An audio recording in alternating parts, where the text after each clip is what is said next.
How to fix WhatsApp can't use network problem. तो दोस्तों आज की इस वीडियो में मैं आपको बताऊंगा कि कैसे आप अपने व्हाट्सएप कैंट यूज नेटवर्क, ये जो प्रॉब्लम आपको शो होता है, इसे कैसे आप फिक्स कर सकते हैं। इस वीडियो में मैं आपको बताऊंगा, ठीक है। तो वीडियो के साथ बने रहिए।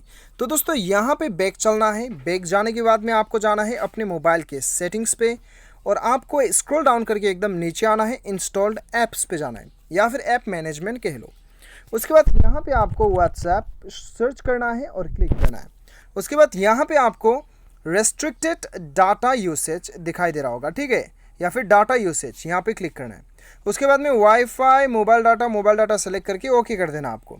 यदि दोस्तों आपको यहाँ पे नेटवर्क परमिशन शो होता है तो नेटवर्क परमिशन पे क्लिक करके आपको mobile data and wifi select कर लेना है, ठीक है। तो किसी किसी मोबाइल में ये शो होता है। उसके बाद में दोस्तों आपको अपना व्हाट्सएप खोल लेना है। आपका व्हाट्सएप जो है काम करने लगेगा। मैं अपना व्हाट्सएप खोल लिया और व्हाट्सएप खोलने के बाद में यहाँ पे मैंने किसी को भी मैसेज भेजा तो ये मैसेज भी चला गया। तो देख सकते हो दोस्तों आपका नेटवर्क का प्रॉब्लम सॉल्व हो गया है। Thanks for watching.